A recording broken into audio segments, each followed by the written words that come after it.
Nous reprenons donc le cours du conseil municipal.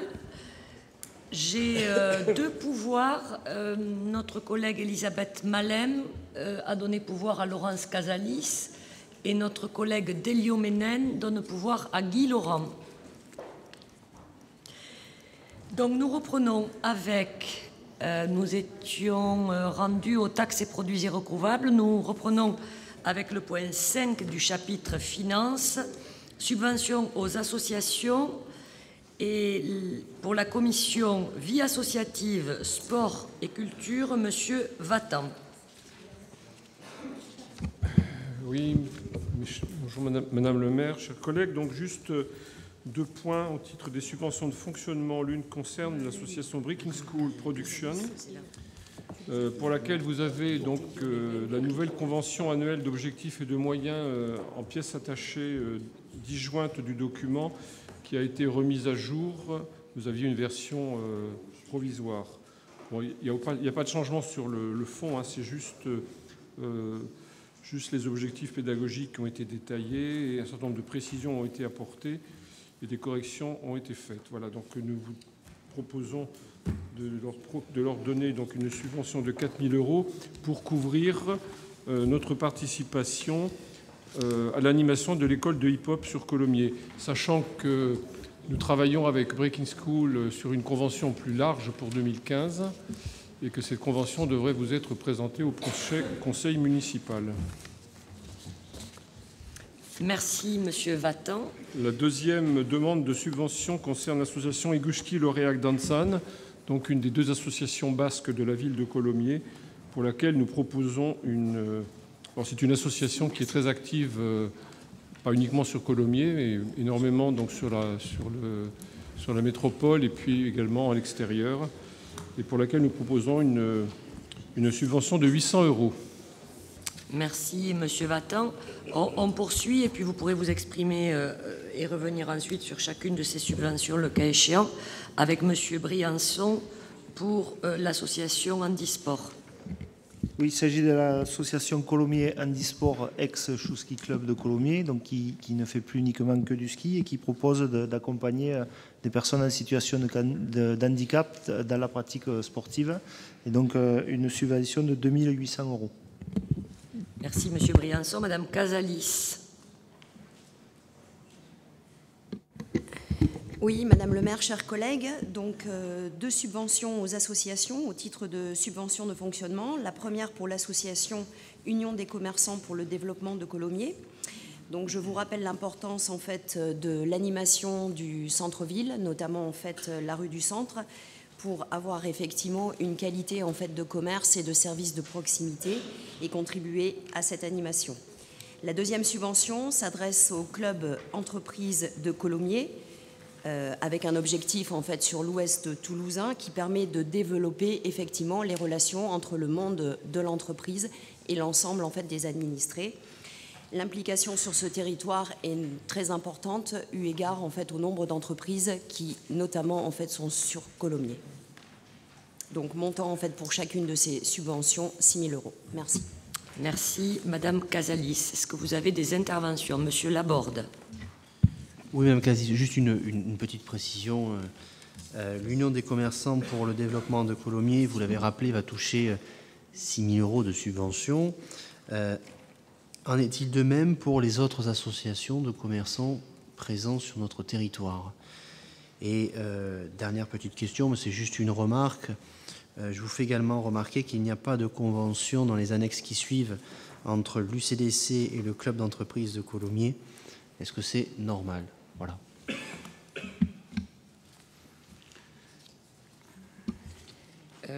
Concernant les conventions, comme vous le savez, il n'y a pas d'obligation en deçà d'un certain montant d'avoir une convention, mais je pense qu'elle sera formalisée pour les autres associations de commerçants.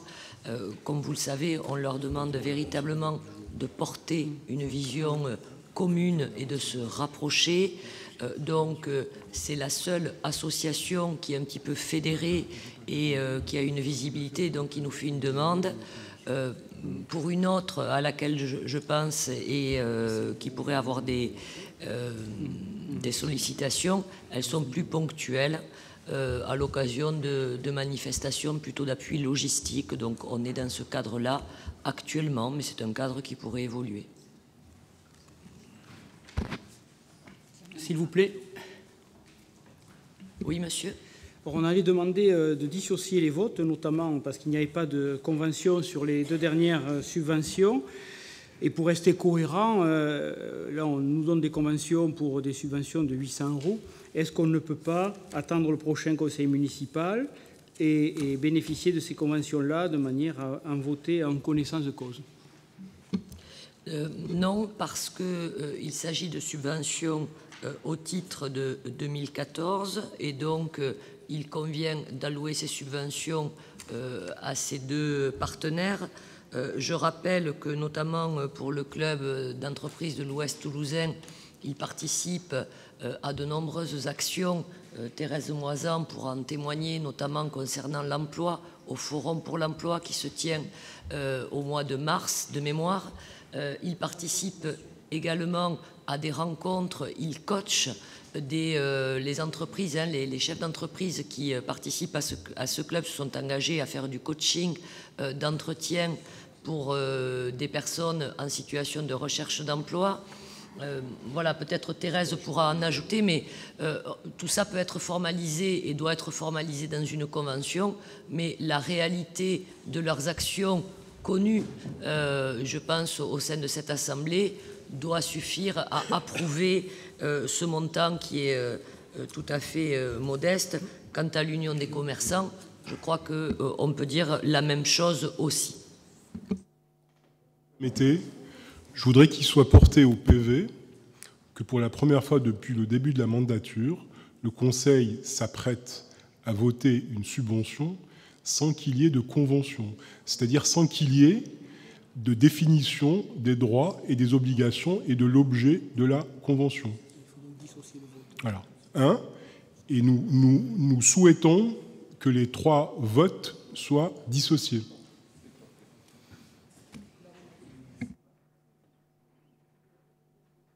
Monsieur Guichelli, j'entends bien ce que vous dites, mais il faut savoir que l'obligation n'est valable d'avoir une convention que pour les associations. Je crois que c'est avec un montant de subvention supérieur à 20 000 ou 25 000 euros, 23 000 euros. Donc j'entends, on le fait, c'est bien et il est nécessaire de le faire. Donc on le fait et on tend à le faire pour toutes les associations, mais je crois qu'il n'est pas nécessaire de mettre en péril leur fonctionnement ou en étant juste procédurier. C'est ce que je pense en tout cas. Donc je comprends ce que vous dites, oui. Mais c'est pas d'être procédurier. Non, c'est pas d'être procédurier que de relever que pour une subvention à nos yeux tout à fait justifiée de 800 €, on demande une convention, et que pour un total de 12 000 €, on fasse une exception qui ne nous paraît pas fondée. Bien, merci beaucoup. Je rappelle simplement que pour la subvention de 800 €, je ne vois pas de convention associée, mais là n'est pas le propos. Je note votre intervention. Y a-t-il d'autres interventions? Je mets aux voix. Qui s'abstient? Qui vote contre? Alors, je dissocie, vous avez raison, excusez-moi. Donc, concernant Breaking School et Eguski, Lorraine Dansons. Les Basques. Le basque est à revoir. Je dois revoir mon basque, je l'avoue humblement devant vous. Donc, pour ces 2 subventions, qui s'abstient? Qui vote contre? Je vous remercie. Concernant Colomiers Handisport, qui s'abstient? Qui vote contre? Je vous remercie. Concernant l'Union des commerçants de Colomiers, qui s'abstient? Qui vote contre? Merci pour eux. Le Club des entreprises de l'Ouest toulousain, qui s'abstient? Qui vote contre? Merci, c'est adopté. Donc nous poursuivons avec les tarifs de la direction enfance, éducation et loisirs éducatifs. Madame Clouscar-Martinato.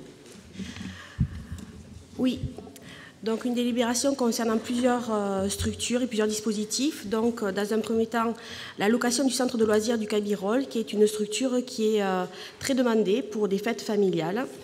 et qui est mise à disposition donc des particuliers columérins comme des particuliers extérieurs, avec 2 forfaits différents selon la saison, puisque l'hiver, il y a le coût énergétique qui vient se rajouter à la location de cette structure.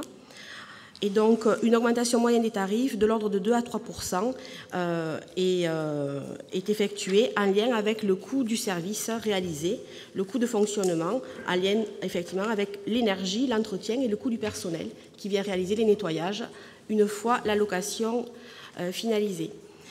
Donc, au-delà des particuliers, il y a également les associations qui font des demandes et les entreprises. Ensuite, les tarifs des séjours en colonie de camps de vacances, avec une augmentation de tarifs de l'ordre de 50 centimes d'euros pour les columérins et 1 euro pour les extérieurs, pour un quotient familial inférieur ou égal à 680, un quotient familial inférieur pour la CAF de 680. Pour information, ça correspond à peu près à 1 600 euros bruts, 1 600 euros nets pour une famille composée de 2 enfants. Et pour les quotients familiaux supérieurs à 681, on a une augmentation de 1 euro à 2 euros, selon qu'on est columérin ou extérieur. Je souhaite rappeler qu'en plus des tarifs particulièrement attractifs que nous proposons, notamment pour les columérins, vient se déduire de ces tarifications la participation de la caisse d'allocation familiale qui vient en soutien aux familles columérines ou autres qui présentent, qui peuvent demander ces aides-là. Donc, bien sûr, la commune vient en suppléer la CAF puisque nous faisons l'avance de frais aux familles pour justement faciliter les sorties de ces élèves, que ce soit de ces enfants, que ce soit en séjour colonie neige ou en séjour d'adolescents. Voilà pour les tarifs, donc à titre informatif, pour notamment la tranche 401 à 680 pour les quotients familiaux, on est aux alentours de 38 euros, on est à 38 euros journée pour les familles columérines et à 64 euros pour les familles extérieures. Et pour les séjours adolescents, là, les tarifs sont plus élevés puisqu'ils se font bien souvent sur des camps avec des dimensions plus importantes, dans les Alpes parfois. 56 euros journée et 86 euros pour les extérieurs. Donc là aussi, cela traduit, puisque pour en revenir quand même au débat d'orientation budgétaire, quand même le réel engagement éducatif et social de la ville vis-à-vis des jeunes enfants et des adolescents. Ensuite, concernant la location du centre de vacances de Belcaire, là aussi, une augmentation des tarifs liés au coût de fonctionnement de 2 à 3%. Je tiens à rappeler que la ville de Colomiers est quand même l'une des rares collectivités en France et plus particulièrement dans l'agglomération toulousaine à disposer d'une structure de centre de loisirs avec hébergement hors la ville de Colomiers qui permet à de nombreux columérins, que ce soit dans le cadre de leurs vacances scolaires ou même dans le cadre de leur classe transplantée scolaire, de pouvoir bénéficier d'un séjour dans les Pyrénées audoises. Vous preniez l'exemple des prestations toulousaines. Toulouse, c'est depuis bien longtemps défait de son centre de vacances à Aulus-les-Bains, qui était une petite merveille pour les petits Toulousains, et ce sont vos amis qui s'en sont défaits, malheureusement. Tout le monde ne peut pas accéder aux mêmes activités. Donc là, nous avons pour les séjours en pension complète qui sont proposés à des associations ou à des adultes. Nous pouvons avoir donc pour des séjours enfants ou des séjours adultes, donc pour un séjour qui comprend moins de 30 personnes, 29 euros par jour et 32 euros par jour pour des adultes. Ensuite, nous avons donc des prestations complémentaires à la journée avec la prise, quand le séjour s'arrête en mi-journée, avec la prise de repas, de petit déjeuner, etc. Je ne vais pas détailler. Et je vais m'attarder un peu plus sur les séjours en classe transplantée en pension complète, qui sont offertes aussi bien aux enfants columérins qu'aux enfants d'autres structures collectives, d'autres villes, puisqu'il y a de fortes demandes, notamment des villes audoises, pour aller en classe transplantée sur le centre de Belcaire. Et donc, pour la ville de Colomiers, la ville participe pour toutes les classes transplantées qui souhaitent se faire à Bellecaire à hauteur de 30% déjà dans la définition du tarif de base. Donc c'est un vrai encouragement à ce que les enseignants amènent les jeunes élèves de la ville sur cette structure. Et il faut signaler que l'année dernière, plusieurs classes de maternelle ont pu partir au moins 2 jours et demi sur cette structure avec beaucoup de succès et des expériences assez inoubliables qui sont en plus accompagnées par... mais il faut le rappeler parce on parle de la prestation qui est proposée aux Columérins. Il y a en plus de ce tarif préférentiel un accompagnement en plus éducatif de nos équipes du service éducation-loisirs qui viennent proposer des activités clés en main dans le cadre de ces classes transplantées. Voilà. Et en plus, elles ne viennent pas concurrencer nos séjours été, puisque près de 260 enfants ont bénéficié d'un séjour à Bellecaire cet été, Madame le maire. Merci beaucoup, chers collègues, pour tous ces détails très intéressants, puisque ça intéresse finalement la vie de nos enfants. Y a-t-il des interventions? Oui, Monsieur Laborde. Oui, Madame le maire, mes chers collègues, comme chaque année, nous sommes appelés à voter des augmentations de tarifs, que ce soit comme aujourd'hui, sur la direction de l'enfance, sur les restaurants scolaires, sur la direction des sports, et bon nombre de prestations facturées aux columérins et aussi aux non-columérins. Que vous puissiez augmenter indéfiniment chaque année les non-columérins ne me choque pas, puisqu'après tout, ils bénéficient des prestations et des infrastructures de la commune. Mais par contre, que l'on soit chaque année dans l'obligation d'imposer aux columérins des hausses de tarifs qui ne reposent sur aucune étude nous paraît inapproprié. Moi, je vais être très clair. Prenez l'exemple de location du centre de loisirs du Cabirol, particulier pour les columérins ou extérieurs, c'est pas compliqué, c'est 10 € sur chaque ligne.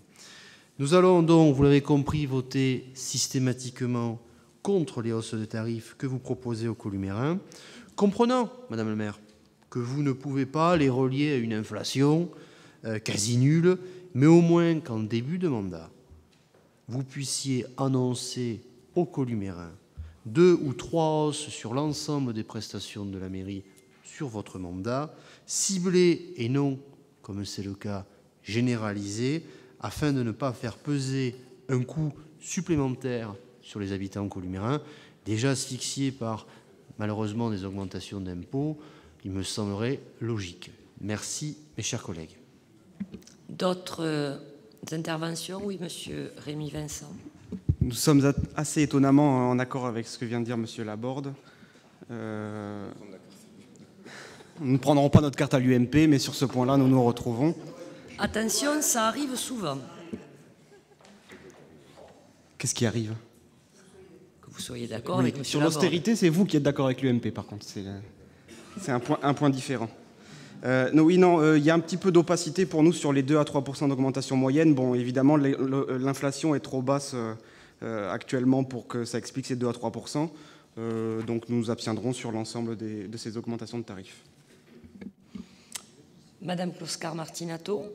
Alors, comme j'ai pris la précaution de vous le préciser en début d'intervention, ce n'est pas lié effectivement au coût de la vie, mais bien au coût de fonctionnement, qui est lié à l'augmentation quand même de l'énergie. Et ça, c'est un point qui est une évidence pour tout le monde. Il suffit de voir sa facture de gaz ou d'électricité. Et ensuite, pour le coût aussi d'entretien par nos personnels. Voilà, parce qu'on les augmente aussi. Et peut-être un peu plus que le coût de la vie, bien heureusement pour eux. Voilà. Et ensuite, concernant M. Laborde, alors je ne peux pas m'empêcher quand même de regarder ce qui se fait à côté, et notamment dans la grande ville de Toulouse, qui est maintenant gérée par vos amis, où là, ce n'est pas de 2 à 3% qu'on augmente les tarifs pour les jeunes. Et notamment tous les tarifs à la haie et centres de loisirs ont été multipliés par 3. Ce qui correspond notamment pour les tranches les moins élevées pour des quotients CAF, pour des familles qui gagnent moins de 914 € par mois, on les augmente de 6 € mensuels par enfant. Et ensuite, concernant les tarifs les plus élevés, on est à plus 30 €. Voilà, donc je pense que les 2 ou 3% columériens sont... voilà. Et en plus, là aussi, je pense que vous avez mal interprété ou mal entendu ce que je vous disais, parce que concernant, par exemple, les classes transplantées, il y a déjà une participation de 30% de la ville. Donc, non seulement on ne fait pas payer à prix coûtant, ce qui serait surprenant. Par contre, pour la location du centre de loisirs aux particuliers, c'est normal qu'on le fasse payer à prix coûtant. Mais pour tout ce qui est de l'ordre de la prestation, qui est de l'ordre éducatif et social, on fait même une participation. Donc là, je m'interroge sur le sens de vos votes. Bien, donc chacun s'étant exprimé, je mets aux voix. Pardon, Monsieur Laurier. Merci. S'agissant de répondre à des chiffres que vous sortez comme ça du chapeau de Toulouse Métropole, vous comprenez que c'est impossible. Hein, de la ville de Toulouse, pardon. La ville de Toulouse, c'est tout à fait impossible. Et puis les comparaisons peuvent être multiples. Hein, vous savez, on pourrait tout à fait trouver d'autres communes gérées par vos amis, comme vous le dites. Mais je pense que c'est pas du tout le débat aujourd'hui. Par contre, un courrier de votre main, parti cette semaine, demandant aux parents columérains de répondre avant le 17, si j'ai bien lu, concernant une inscription maintenant qui devait être obligatoire, alors qu'avant l'accueil était libre sur les centres aérés. Et là, voilà, dans la transparence que vous appelez de vos voeux, ben, c'est pareil, on ne la sent pas non plus dans cette assemblée aujourd'hui. Voilà. Et c'est bien un changement là aussi. Que de changements en 2014 pour Colomiers. Ah oui, ça a changé, c'est sûr. Cathy Clouscar-Martinato va vous répondre. Concernant les tarifs, bien sûr, notamment sur le courrier que j'ai effectivement signé. Concernant les tarifs, je vous invite à vous rendre sur le site de la municipalité de Toulouse ou de consulter les comptes rendus des conseils municipaux qui sont accessibles aussi à Toulouse. Concernant le centre de loisirs, effectivement, pour les vacances scolaires, vous avez effectivement constaté que nous fonctionnons maintenant comme ce qui se fait depuis longtemps partout ailleurs, en préinscription. Pourquoi ? Parce que longtemps, la commune de Colomiers a souhaité s'adapter aux besoins des familles au maximum, en anticipant les fréquentations des différentes structures, et notamment du centre de loisirs.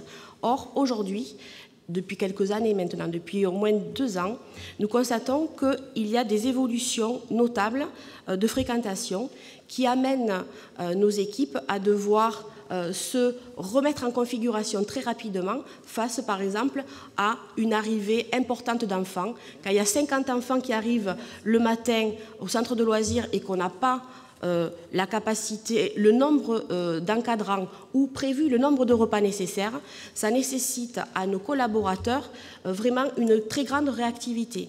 Donc, il nous est apparu tout à fait raisonnable de se mettre dans la même configuration que les autres communes avoisinantes, c'est-à-dire de demander aux familles de nous donner leurs besoins d'accueil pour les vacances scolaires, afin justement de mettre en adéquation, d'une part, le projet éducatif que nous mettons en place, parce que quel est l'objet du centre de loisirs? C'est bien sûr la qualité d'accueil des enfants. Quand il s'agit de se remettre en configuration dès le matin pour pouvoir assurer l'encadrement, ce n'est pas une qualité d'accueil qui est digne de la ville de Colomiers et qui met à mal en plus nos collaborateurs. Il se trouve qu'aujourd'hui les familles le comprennent tout à fait et sont venus très naturellement s'inscrire. Et ce sont des évolutions qui permettent en plus de prendre en compte le souci que vous avez de maîtrise du budget. Parce que quand on anticipe, on permet de mettre en adéquation et son projet et les moyens qu'on va y apporter. Tout à fait. Monsieur Laurier. Oui, très brièvement. Dans le principe, et effectivement vous avez raison, dans l'optimisation, la démarche est tout à fait logique et elle est pertinente. Je relevais juste, si vous voulez, la différence qu'il y a entre annoncer quelque chose, par exemple, en début d'année scolaire, en disant, voilà, dans le cours de cette année scolaire, nous allons mettre en place la pré-réservation, enfin, ou l'inscription préalable, et le faire avec des courriers qui, certains, ce que me disent les parents, ont été reçus le mardi pour une réponse qui devait être donnée le mercredi. Bon, et les choses n'en font pas tout. Enfin, je vous dis ce qui est remonté. Mais en tout cas, ce qui est sûr, c'est qu'ils avaient moins d'une semaine Hélène, ça c'est sûr, pour vous répondre. Voilà, et c'est ce point-là, hein, et ce changement-là qui est important d'annoncer, même s'il peut être légitime par ailleurs.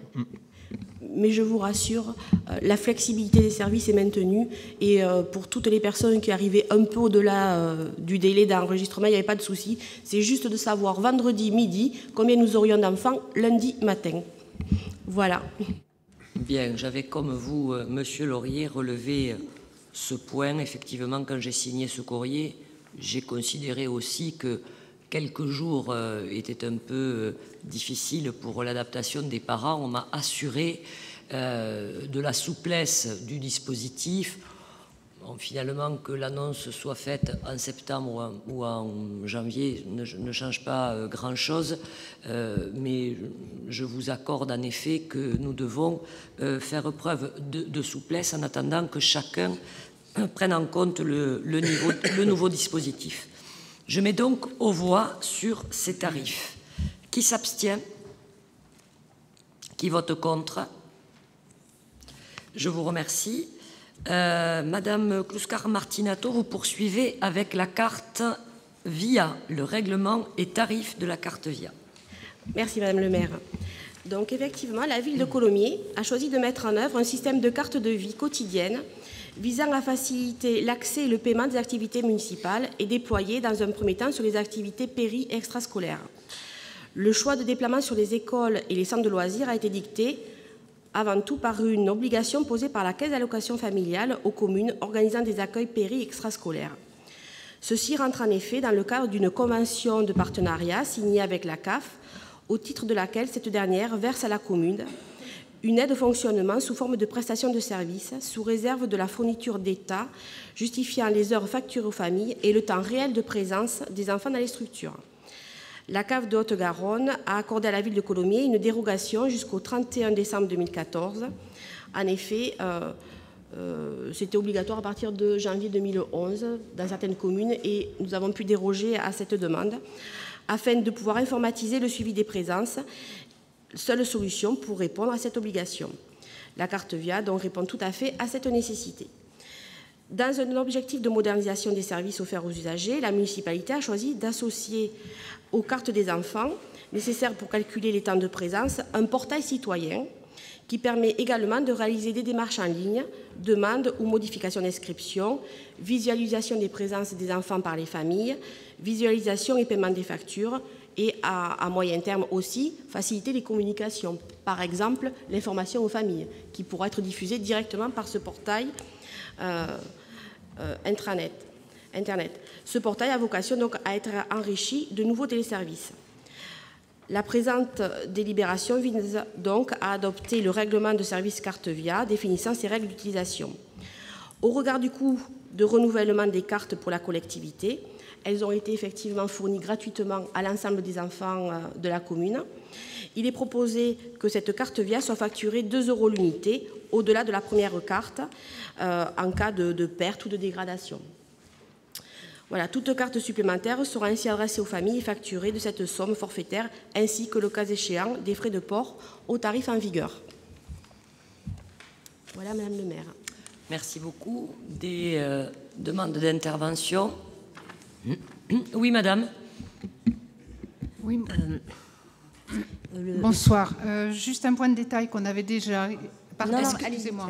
Excusez-moi, j'avais donné la parole à madame. Je croyais que c'était monsieur Laborde qui avait levé la main, pardon. Tout d'abord, je trouve que c'est en parler maintenant, alors que ce système a été mis en place juste après la Toussaint. Je trouve ça, on est en retard et je ne vois pas l'utilité d'en parler maintenant parce qu'on a imposé aux enfants et aux parents. Ce système déjà ne fonctionne pas le mercredi matin à 11h10. Lorsqu'on met les cartes, vous le savez, de toute façon on a déjà discuté, ça ne fonctionne pas, ça ne s'enregistre pas. Donc je ne sais pas comment vous pouvez calculer la facture au niveau de la garderie entre 11h10 et midi et calculer aussi la cantine centre-aérée. C'est marqué, hein, quand on met la carte, c'est marqué. Ensuite, on est très en retard parce qu'en France, c'est fini ce système. Enfin, il devient vieux jeu en France. Maintenant, on a un système biométrie qui est encore mieux pour moi, à mes yeux, parce que demander à des enfants de 3 à 7 ans de porter une carte, oui, ils vont le mettre sur leur cartable, il n'y a pas de problème. C'est pas possible, c'est quasi impossible. Je l'ai testé avec mes enfants, je l'ai testé avec des parents d'élèves, vous aussi vous l'avez testé. Vos enfants sont plus grands que les miens et que certains aussi. Je ne pense pas qu'ils ont 3, 4, 5 ans, on est d'accord? Donc voilà. Des parents, on m'a sorti à la garderie, on m'a dit vous avez 2 bornes, donc on en a une à l'extérieur, une à l'intérieur, sachant qu'une école, on a environ 300 enfants. Donc le matin, ça fait de la circulation pour entrer en cours, on est en retard. Voilà. Les profs l'ont signalé aussi.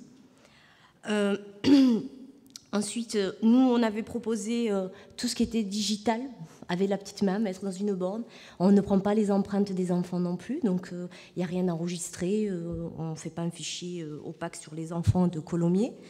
Et au moins, c'est gratuit aussi, parce qu'un enfant qui perd sa carte doit payer 2 €. Je trouve ça pas normal de payer 2 € plus le timbre. Vous allez me dire c'est ridicule, 2 € un timbre, mais je vois pas pourquoi un enfant peut perdre rapidement cette carte. D'ailleurs, c'est arrivé à la maternelle de Jules Ferry. J'ai les signalements. J'ai les signalements écrits, madame. Voilà, donc je trouve que cette carte n'est pas du tout adaptée pour des petits-enfants, pas de l'âge de vos enfants, madame, mais des petits de 3, 4, 5, 6. Ça a été prouvé. Ça fait 3 mois pratiquement, 2 mois et demi qu'on l'utilise. Et en tant que parent, et en tant que parents d'élèves qui nous écoutent, on n'est pas du tout satisfait, pas du tout. D'ailleurs, ça ne marche pas, même le mercredi. Certains enfants l'ont perdu. Même si des parents veulent les garder à leur possession, il y a des parents qui déposent leurs enfants, le papa ou la maman, le matin. Le soir, il y en a un autre qui revient. Donc, il y a toujours un problème qui a la carte. Pour moi, c'est très embêtant. Et pour des parents columérins aussi, je ne parle pas personnellement, mais c'est embêtant. Je trouve qu'on a gaspillé beaucoup d'argent pour ça. 2 bornes pour 300, voire à 400 élèves à 8h30 du matin, c'est du n'importe quoi. On le vit, hein. J'ai filmé les scènes aussi, je peux vous les montrer. J'ai pris des photos, preuve à l'appui. C'est du n'importe quoi. Je suis désolée, c'est pas je remets pas en cause ce travail de carte, mais on n'y arrive pas. On n'y arrive pas. J'ai même fait une pétition, je vous la transmettrai. On n'y arrive pas. C'est un enfant de 3 ans, il ne peut pas avoir une carte. Et en plus, on n'a pas de petits colliers ou de petits badges, on n'a pas de protection. À Jules Ferry, le mois dernier, on nous a offert des petites pochettes un peu carte bancaire, on vous en remercie. Mais pas toutes les écoles les ont reçues. Donc déjà, ça fait un peu des engueulades avec d'autres écoles. Mais je ne vois pas l'utilité. C'est compliqué pour des enfants de 3, 4, 5, 6, 7. Donc c'est très compliqué. Enfin, moi, je le vois comme ça, et les parents d'élèves aussi le voient comme ça. Donc on aurait dû faire quelque chose. Biométrie, je ne pense pas que c'est plus cher. C'est utilisé auprès de 500 établissements en France, et ça s'accroît aussi. On aurait dû réfléchir, on aurait dû voir, faire une étude dessus. Mais là, imposer à des enfants, après les vacances de la Toussaint, ce système de carte, et en plus, on doit payer 2 € si on perd la carte, et on va la perdre. Et puis vous dites aussi, il ne faut pas la couper, il ne faut pas la plier, il ne faut pas la tordre, il ne faut pas la chauffer. Mais un enfant de 3 ans, 4 ans, il ne peut pas savoir. Enfin, moi, je parle pour un enfant de 3, 4 ans, 5 ans, pas vos enfants, voilà. Voilà, c'est tout. Merci pour votre témoignage, s'il vous plaît. Merci. Madame, oui, c'est à vous maintenant. Bonsoir. Donc, nous avons entendu aussi certains de ces problèmes, particulièrement sur le fait que les parents étaient un petit peu mis devant le fait accompli. Néanmoins, quand les avantages de la carte nous ont été expliqués en termes de gestion des présences, etc., et de facilité pour les personnels, on a trouvé que c'était une bonne chose. J'avais posé la question de la confidentialité du fichier et de l'éventualité d'un comité de surveillance, enfin, ou d'un rendu aux organismes de parents de cette conformité par rapport aux exigences de la CNIL. Voilà. C'était tout. Voilà. Et donc, on aimerait bien aussi avoir un compte-rendu de la mise en place et des avantages et des inconvénients.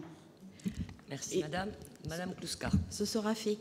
Effectivement. Alors, pour répondre à Madame Zahir, je pense que vous, effectivement, vous faites part de votre ressenti, qui a été aussi celui non, de... Non, c'est pas que mon ressenti. Je ne vous ai pas interrompu, Madame Zahir. Vous me permettez de répondre tranquillement? Voilà. Donc, au bout du troisième mot, c'est un peu rapide, là. Donc, vous me faites part d'un certain nombre de ressentis.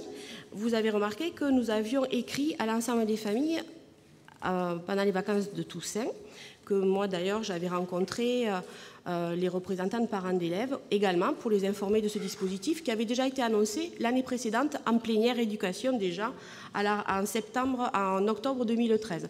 Donc il n'y a pas tellement de nouveautés sous le soleil, à part qu'elles se mettaient en place de façon effective.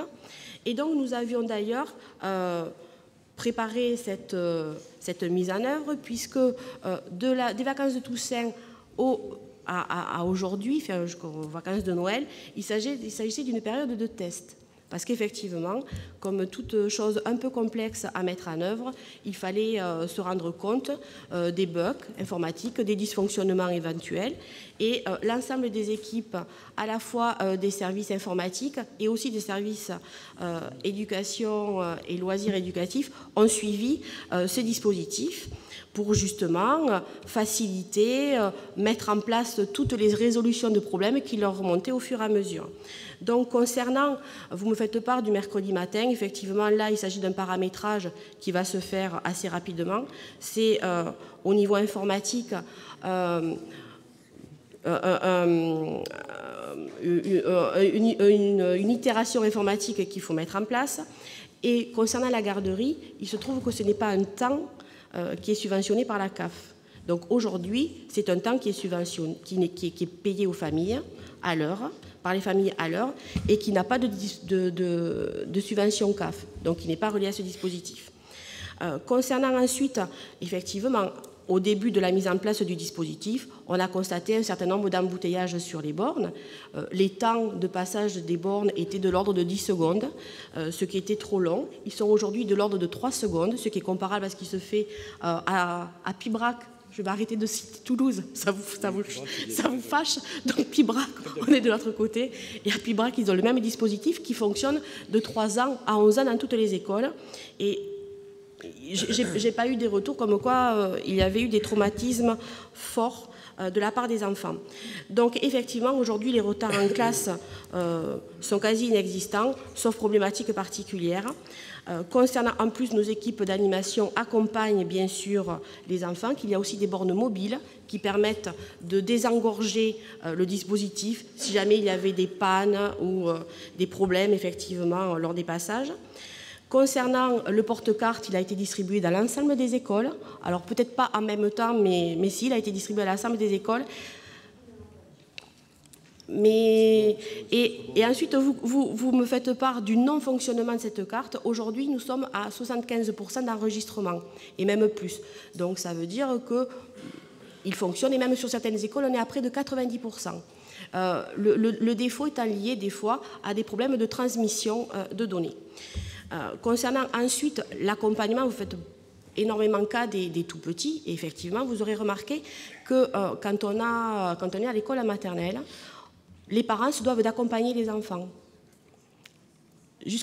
Quand on accompagne son enfant, comme moi je le fais, alors la mienne, bien sûr, je ne l'accompagne pas jusque dans sa classe, bien sûr, mais ça veut dire que quand on accompagne son enfant à l'école maternelle, on peut l'aider à sortir sa carte, la passer et s'assurer qu'il la range correctement et le soir faire la même chose. Parce que je pense qu'effectivement, c'est le rôle des parents d'accompagner l'enfant dans ce geste-là et ensuite, il se l'approprie également. Surtout qu'il y a un certain nombre qui sont très contents, ils trouvent ça assez ludique comme utilisation. Donc voilà pour le dispositif. Donc effectivement, une phase de test avant la phase de mise en pratique pour justement évaluer l'ensemble des problématiques et les résoudre. Voilà où nous en sommes et nous aurons, dans le cadre d'une commission éducation, la restitution de l'ensemble de ces fonctionnements.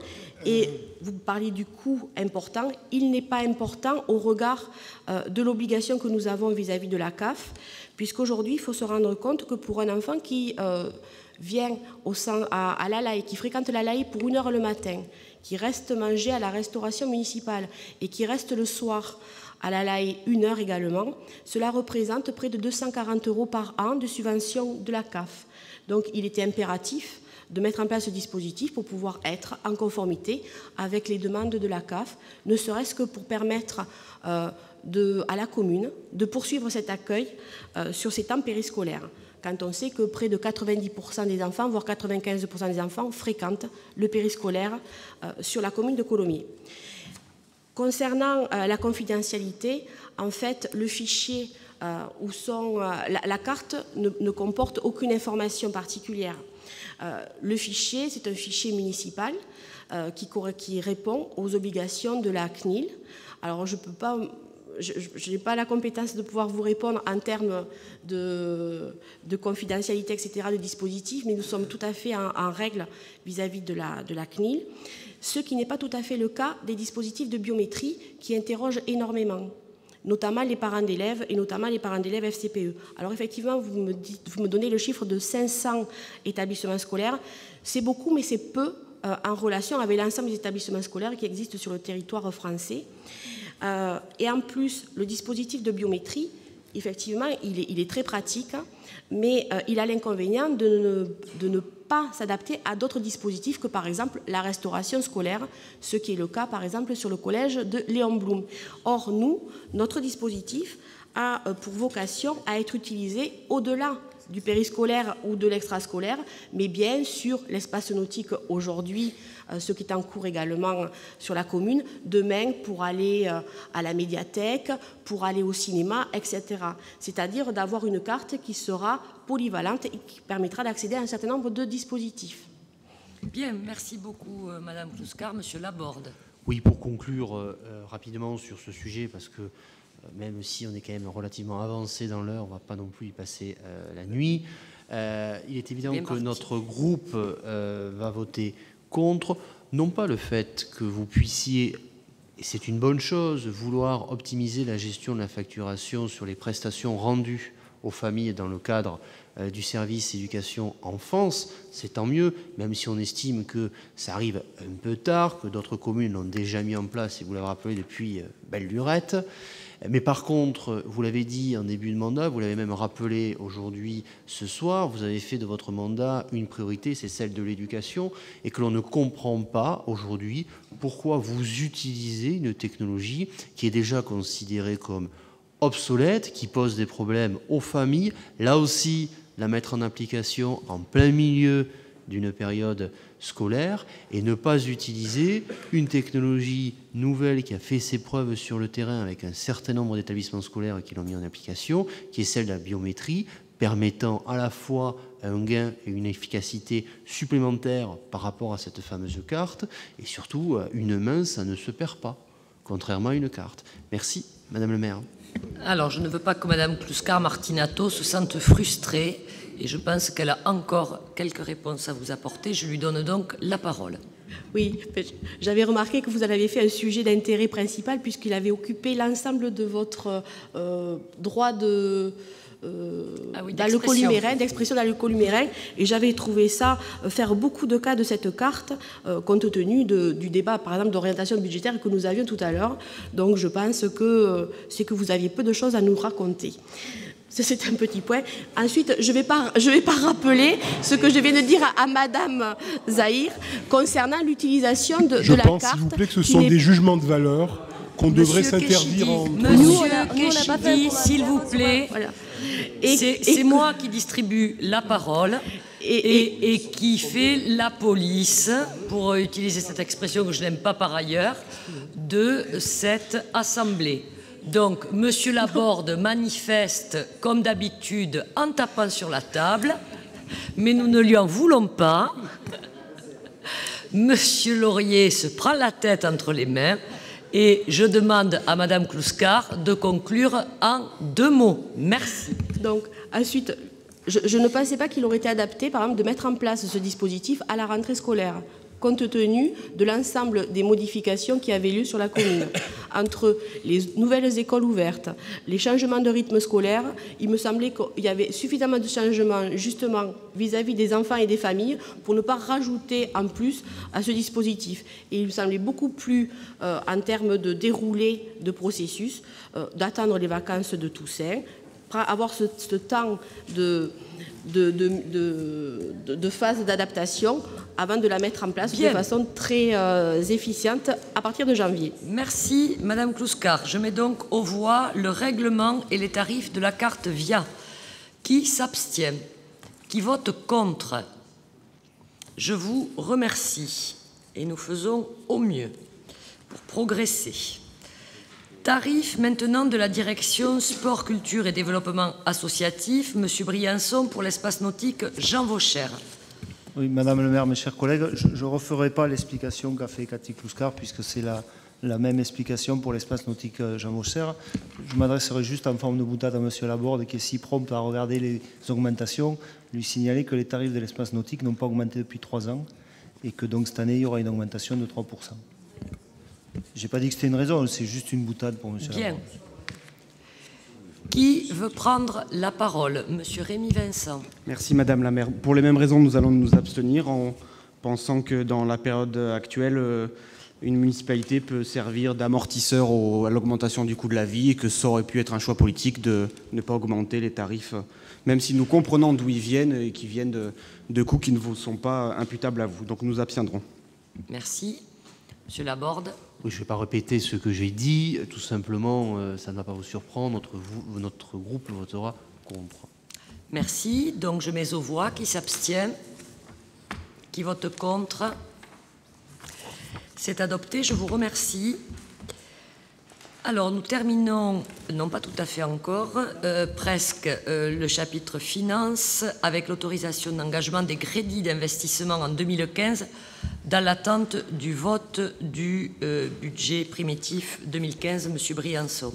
Oui, Madame le maire, mes chers collègues, une décision un peu technique. Donc, effectivement, lorsque le budget d'une collectivité territoriale n'est pas adopté avant le 1er janvier, ce qui est le cas pour nous cette année, le Code général des collectivités territoriales prévoit des dispositions et des dispositifs pour assurer la continuité de l'exécution budgétaire. Quelques exemples. Madame le maire est en droit de mettre en recouvrement les recettes et d'engager les dépenses de la section de fonctionnement inscrite au budget de l'année précédente. Elle peut également mandater les dépenses relatives au remboursement en capital des annuités de la dette. C'est juste 2 exemples, je ne vous fais pas la liste, vous l'avez dans la délibération. Cependant, pour les autres dépenses d'investissement, une autorisation préalable du conseil municipal est nécessaire pour permettre à Madame le maire d'engager, de liquider ou de mandater ces dépenses. Je vous demande donc de donner cette autorisation à Madame le maire, autorisation qui représente 10% des crédits suivant le contenu décrit dans le chapitre des tableaux qui sont joints à la délibération. Merci Monsieur Briançon. Avez-vous des interventions? Délibération technique. Je mets aux voix. Qui s'abstient? Qui vote contre? C'est adopté. Je vous remercie. Et nous terminons donc cette fois-ci le chapitre finances avec la 10e délibération, attribution d'une indemnité au conseil, une indemnité de conseil au comptable. Monsieur Briançon. Oui, donc je vais synthétiser la délibération. Dans le cadre d'un décret de 82 et d'un arrêté ministériel de 1983, le comptable du Trésor exerçant la fonction de receveur municipal peut fournir à la collectivité des prestations de conseil et d'assistance en matière budgétaire. Dans ce cadre, ces prestations facultatives peuvent donner lieu au versement d'une indemnité de conseil.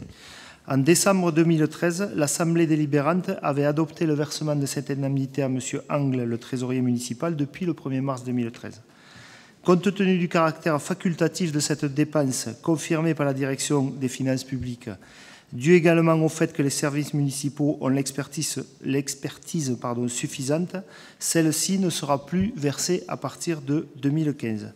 Cette question a bien évidemment été évoquée avec le comptable du Trésor en 2013 lors de son arrivée. Nous ne faisons donc que la confirmer. Monsieur Laborde. Oui, très rapidement. On partage totalement votre point de vue sur le non-renouvellement de cette prime pour le trésorier en 2015 et sans doute les années suivantes. À titre juste d'information, est-ce que vous pouvez nous dire le montant de celle-ci? Tout à fait, il concerne 2 postes. Le montant, il y a la ville et le CCAS. C'est 8 000 € pour la ville, 700 € à peu près pour le CCAS. Ce qui fait, c'est 8 700 € ou 9 000 €, on va dire. Un tout petit peu moins que 10 000 €. D'autres interventions? Je mets aux voix. Qui s'abstient, qui vote contre, je vous remercie. Nous en avons terminé avec le chapitre des finances. Et donc, nous en venons à la démocratie locale. Monsieur Simion, vous nous dites où vous en êtes concernant les comités de quartier. Bien, Madame le maire, chers collègues, nous voulons, dès 2015, créer les premiers comités de quartier. Donc, c'est une délibération importante ce soir que nous proposons et une nouvelle manifestation de notre volonté de faire et d'agir. Nous allons, si vous le voulez bien, adopter une délibération de principe, d'intention, et qui va nous permettre de créer un comité de suivi qui sera destiné à créer ces instances participatives et citoyennes. Je veux expliquer en quelques mots la démarche. Madame le maire, vous l'avez dit et répété encore récemment, la participation citoyenne est un des piliers du mandat qui s'ouvre et c'est un des points forts de notre programme politique. Cet engagement, nous l'avons pris lors du débat démocratique il y a quelques mois et nous souhaitons bien évidemment le tenir et l'honorer. Alors, voilà, les comités de quartier, nous savons que ce sont des instances privilégiées d'expression des habitants, du développement de la démocratie locale. Et ces comités de quartier, ils favoriseront l'expression d'une citoyenneté active et permettront aussi d'être des éléments d'un meilleur vivre ensemble. L'objectif, c'est bien d'instaurer mieux et au mieux le dialogue public en privilégiant l'écoute et les échanges avec les citoyens et de redonner du sens à l'action publique.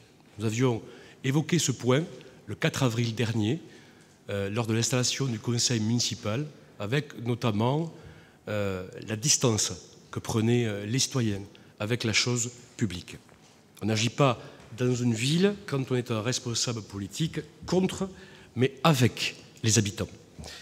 Donc nous avons décidé d'être ambitieux et nous avons aussi décidé d'être forcément exemplaires. Alors, je veux en quelques mots évoquer la volonté politique, la méthode ainsi que le calendrier. Concernant la volonté politique, je viens d'en parler. Ce point était inscrit dans le programme politique de Karine Traval-Michelet et du groupe de la liste Génération Colomiers.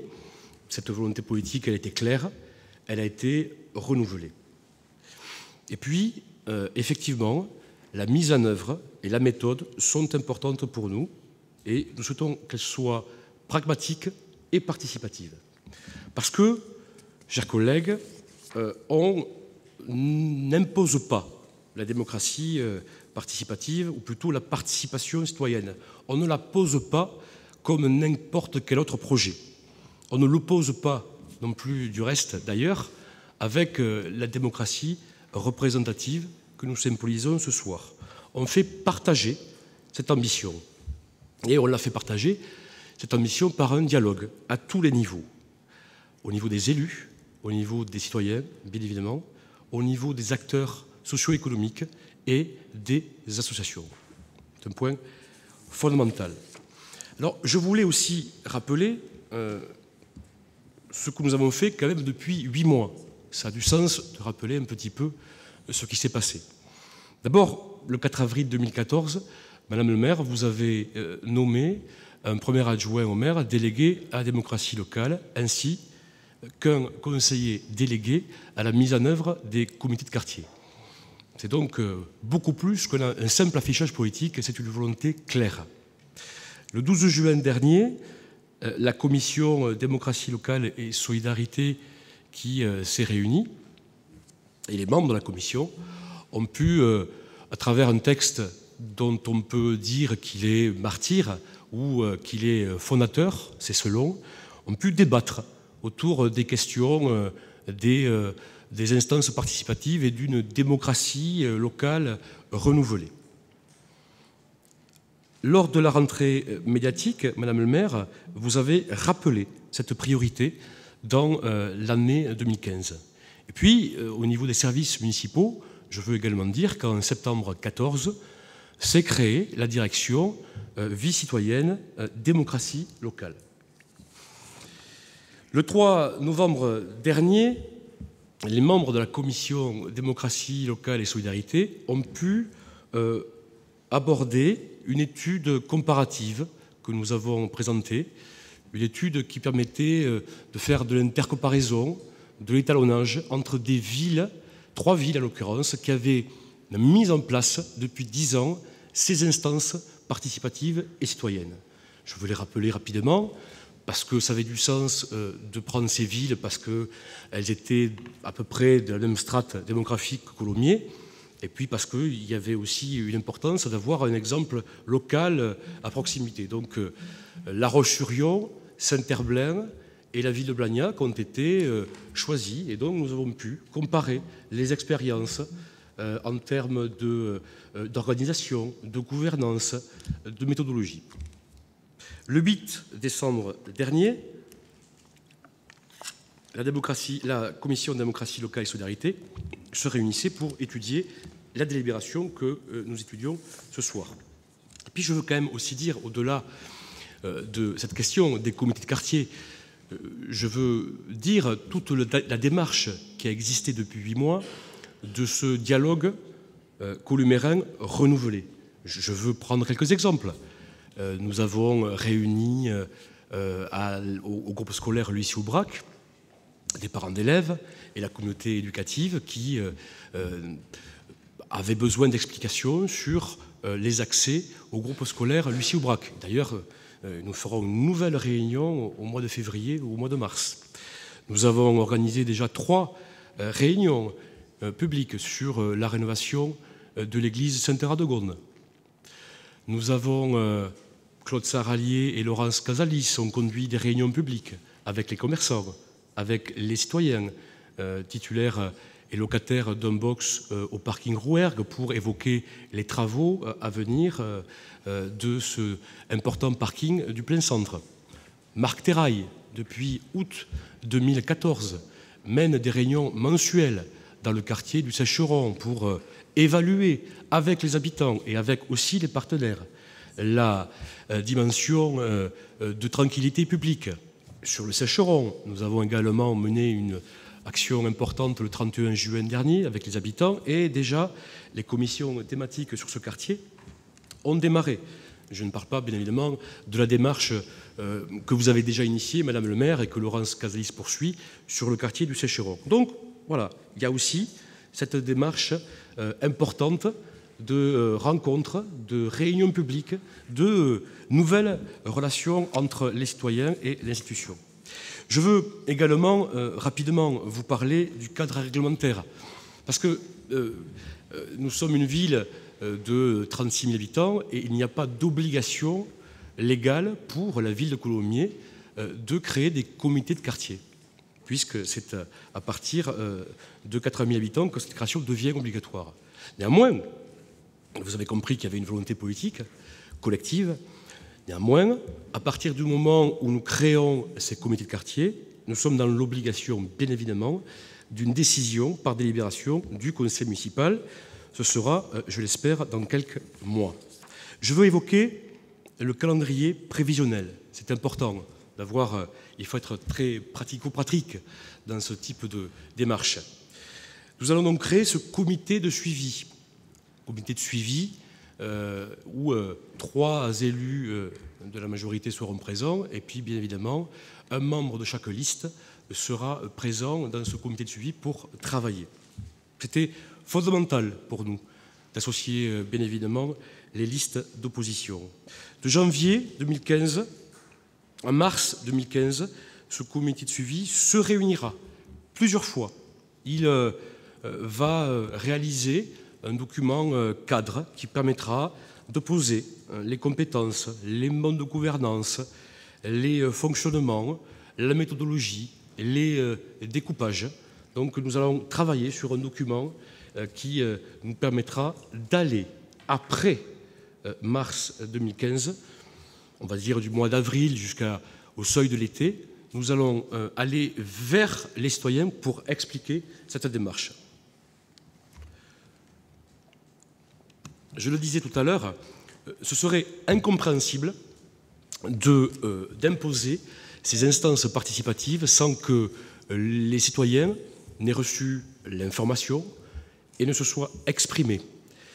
Et après qu'ils se soient exprimés, il faudra aussi tenir compte de ces retours et écouter et entendre, parce que justement le comité de suivi se nourrira de ces retours citoyens. Donc une démarche de travail, de réflexion sur un document cadre pendant 3 mois, pendant un trimestre. Deuxième partie, des tables de quartier, une réflexion avec les habitants et avec les citoyens columérins sur cette démarche, cette nouvelle démarche de création d'instances participatives. Pourquoi on veut créer les comités de quartier? Comment on veut le faire? Au terme de cette présentation qu'on vous a faite, avez-vous des idées? Avez-vous des retours? Pensez-vous que nous devons agir à tel endroit? Donc, des allers-retours importants et intéressants avec les citoyens, un gros travail, avec également la réflexion sur une charte de la participation citoyenne qui nous permettra là aussi d'évaluer notre travail en commun. Et puis, à la fin de l'été, le comité de suivi se réunira, fera ses propositions, et en septembre 2015, Madame le maire, nous vous proposerons une délibération du conseil municipal portant sur la création des premiers comités de quartier à Colomiers, avec une création que nous pourrons envisager, je l'espère, lors du dernier trimestre 2015.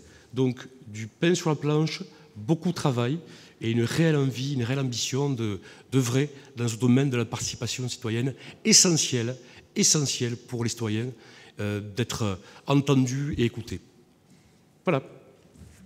Merci, Monsieur Simion. Merci beaucoup pour votre présentation à la fois détaillée et particulièrement intéressante qui reflète en effet l'engagement, l'ambition et puis le travail participatif que vous avez déjà engagé au sein de votre commission. Oui, alors donc des interventions, Monsieur Gimena. Oui. Madame le maire et chers collègues, la maire, pardon, il faut que je fasse très attention. Je remercie le premier adjoint de son intervention sur un thème qui est effectivement très important pour la collectivité, pour notre commune. Néanmoins, je ferai 2-3 petites observations. C'est vrai que c'est intéressant de retracer un peu, de faire le feedback de ce qui s'est passé depuis votre installation et depuis l'installation de cette commission. Vous avez fait référence à un texte fondateur, et rappelez-vous ce que je vous avais dit. Quand on arrive dans une commission, la moindre des choses qui puisait la commission démocratie participative, c'est d'inviter tous les participants éventuellement à créer leur propre texte martyr, je reprends votre expression, préalablement. On s'est retrouvé un peu devant le fait accompli. Vous avez fait un texte, et rappelez-vous mes propos, qui étaient de l'ordre d'un copier-coller, notamment sur le site de l'ADELS, c'est exactement mes propos, en tout cas en partie, mais qui était tout à fait intéressant comme base de travail. Ensuite, bon, c'est vous qui impulsez, c'est votre démarche, des éléments méthodologiques. Et vous dites, voilà, on va procéder comme ça. Et vous avez dit un mot important dans votre propos, c'était de dire qu'il fallait cadrer, organiser et avoir de la méthodologie. Vous avez bien raison. La question, c'est de savoir à quoi et pourquoi et quel est le sens de la méthodologie. Vous savez, il y a d'autres approches pour mettre en place des instances de démocratie participative. On peut imaginer, comme on le fait souvent en direction de jeunes ou de certains habitants, de dire, mais faire une enquête ou solliciter, et de dire aux habitants, mais quelle est votre conception, non pas de la démocratie participative, mais de l'outil comité de quartier. Comme ça, on fait une question un peu moins ouverte, une question donc fermée, qui permettrait d'avoir du matériau. En tout cas, la conception que j'ai, puisqu'on sait très bien, et vous avez très bien fait de dire que la démocratie participative ne se décrète pas, elle se crée en marchant, mais que là, il y avait peut-être une opportunité, et je vous l'avais dit en commission, voilà, d'inviter d'abord l'ensemble des columérins à imaginer, non pas, de pas se positionner, pardon, sur une méthode qu'il aurait présentée en disant, ben voilà le cadre, qu'est-ce que vous en pensez, il faut absolument que vous participiez, puisque comme ça ne se décrète pas, le faire, non pas à l'envers, mais en tout cas de réfléchir ensemble, à partir du texte martyr, mais qui n'a pas fait l'objet, je dirais, de correction ou d'un travail collaboratif, hein, puisqu'on l'a reçu, bon voilà, il était sympa, voilà, il n'y a pas eu une invitation à travailler collectivement sur un texte qui pourrait être un texte fondateur, voire même un texte mobilisateur. Et on aurait pu, si le sens était un peu différent, on aurait pu collectivement se dire, mais comment on peut effectivement travailler avec l'ensemble des habitants de Colomiers à une définition qui ne serait pas une définition in fine qui deviendrait un peu institutionnelle, puisque formée par une commission, avec des élus de la démocratie représentative. Voilà. Donc c'était une recherche de cohérence, et cette recherche de cohérence, elle existe en France. Vous avez fait référence à 3 villes, on pourrait prendre beaucoup d'autres expériences, et dans l'histoire, et dans des communes de France et de Navarre, voire même en Europe, plutôt même en faisant référence à des pays nordiques qui sont beaucoup plus en avance que nous sur ces questions-là. Donc voilà, c'est un point d'orgue sur la méthodologie, mais en même temps qui fait transpirer le sens et la cohérence. Voilà. Mais bien évidemment, le groupe Vivre mieux à Colomiers souscrit à toute démarche qui consiste à créer de l'intelligence à plusieurs. La démocratie participative était un élément structurant aussi dans notre programme, qui n'était pas un catalogue à la Père Noël, comme certains se plaisent à le dire, puisqu'il était cohérent notamment avec, sur l'onglet démocratie participative, un certain nombre d'outils absolument ouverts et qui étaient absolument libres d'accès à qui aurait souhaité les utiliser. Merci, monsieur. Oui, madame. Alors, comme je l'ai dit en commission, notre groupe politique est tout à fait favorable à la création des comités de quartier. Ça faisait aussi d'ailleurs partie de notre programme. Nous nous réjouissons de l'émergence d'un véritable projet de démocratie participative. Cependant, nous serons extrêmement vigilants quant à la qualité, à la neutralité des débats et à sa diversité. Ce qui me mène aussi à m'interroger sur les raisons pour lesquelles, en tant qu'élu d'opposition, nous n'avons pas été... alors, je ne sais pas la totalité des réunions, mais un certain nombre de réunions donc dites publiques que vous avez invoquées, les raisons pour lesquelles nous n'avons pas été conviés à participer à ces réunions. Je pense que nous sommes aussi des citoyens et que la démocratie participative consiste aussi à convier les élus d'opposition au débat public. Merci. Merci, madame. Monsieur Simion. Oui, je vous réponds d'abord, madame Bikaïs, je suis satisfait de votre réponse, bien sûr, évidemment. Sur les réunions publiques, je crois que certains d'entre vous y participent régulièrement. À Lucie Aubrac, notamment, M. Laurier était présent avec M. Laborde, Mme Boubidi était présente avec M. Gimena. Les réunions publiques sont destinées forcément à une partie de la population ou à partie d'une question que nous devons traiter. Donc cette question-là, on peut effectivement, on la posera d'ailleurs, on pourra la poser dans un comité de suivi, ça ne me dérange pas du tout. Sur la vision de M. Gimena, c'est vrai, M. Gimena, que vous avez effectivement, lors de cette commission, évoqué le fait que, et je peux effectivement le reconnaître, que ce texte n'avait pas été partagé. Je vous avais d'ailleurs demandé, à l'issue de la réunion, de nous faire des propositions pour la rentrée de septembre 14. Donc j'attendais là aussi, même si forcément les présidents et les vice-présidents de commission maîtrisent l'ordre du jour, que vous puissiez faire des propositions, et de textes notamment, et je n'ai rien vu venir, et je le regrette. Nous avons abordé cette question de la participation citoyenne plusieurs fois dans l'année. Je l'ai dit tout à l'heure. Je n'ai pas senti dans ces commissions un désir de débat, un désir de dialogue que manifestement ce soir vous manifestez, et j'en suis extrêmement heureux. Sur la vision comité de quartier ou alors expérience. Nous avons étudié la vie de Saint-Herblain et nous nous sommes aperçus qu'au bout de 10 années de démocratie participative à Saint-Herblain à travers des comités de quartier, les élus constataient effectivement, au bout de 10 ans, on n'a pas cette histoire-là, nous, à Colomiers, de participation au sein d'instances, non, au sein d'instances participatives, je dis, pas d'expérience au niveau de la participation des élus ou des citoyens. Monsieur Laborde. Je voyais Monsieur Laurier et Monsieur Laborde sourire en disant « Oui, certes, vous n'avez pas cette expérience de participation. » Si, nous l'avons depuis un certain nombre de temps, Monsieur Laborde et Monsieur Laurier, mais effectivement, nous n'avons pas à Colomiers d'instance de comité de quartier, chose que Saint-Herblain a donc engagée depuis plus de 10 ans. Et il faisait une sorte d'échec. Un échec, parce que finalement, ils se sont aperçus mais dans plusieurs villes, et c'est intéressant d'avoir ces retours, parce que ça va nous permettre d'avancer et de ne pas faire les mêmes erreurs. Que finalement, ils avaient créé une nouvelle strate des citoyens. Voilà, la commune, la participation citoyenne, le comité de quartier, et puis après l'agglo, etc. Donc, ils voulaient recentrer la participation citoyenne sur, justement, des thématiques ou sur des projets de ville. Donc c'est intéressant d'avoir ces retours et ça nous permettra justement de ne pas rentrer dans les mêmes erreurs.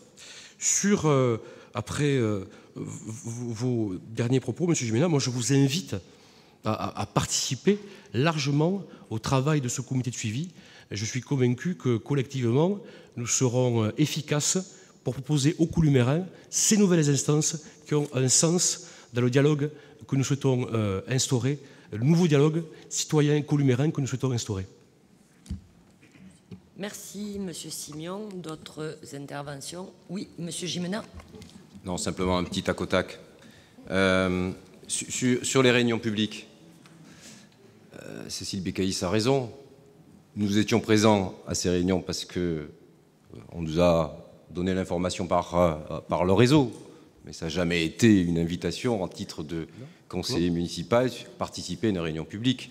Donc pour moi, c'est quelque chose d'important que d'être en quête de cohérence. Vous vous affichez comme ça, Monsieur Simion. Vous dites qu'il faut effectivement que tout le monde puisse participer à ces réunions publiques. Mais informer l'ensemble des conseillers municipaux à y participer, qu'on ne soit pas, nous, en quête d'avoir l'information avec qui de droit, si tant est qu'on l'ait parfois. Parce que j'apprends aussi qu'effectivement, sur le Sécheron, il y a très peu de temps, j'ai appris que c'était tous les premiers lundis de chaque mois qu'il y avait une réunion sur la sécurité. J'étais même pas au courant, moi.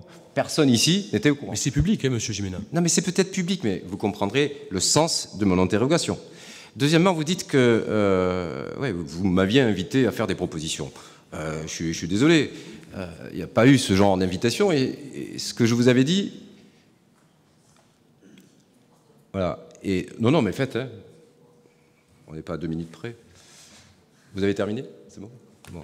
Non, simplement, je dis que par rapport à ce que vous disiez sur le fait que vous nous invitiez à participer en commission, c'est, je pense, ce que j'ai fait. Je vous ai fait référence à plusieurs reprises. Oui, une fois, oui. Mais le reste, le contenu des commissions est dicté par vous. Et puis, quand on a une session qui concerne l'analyse comparative de 3 villes, c'est tout à fait pertinent. Donc on regarde, on discute, mais bon, qu'est-ce que vous voulez dire? Une fois qu'on a eu l'ensemble des arguments, on passe 1 heure et demie ensemble, et puis après on rentre à la maison.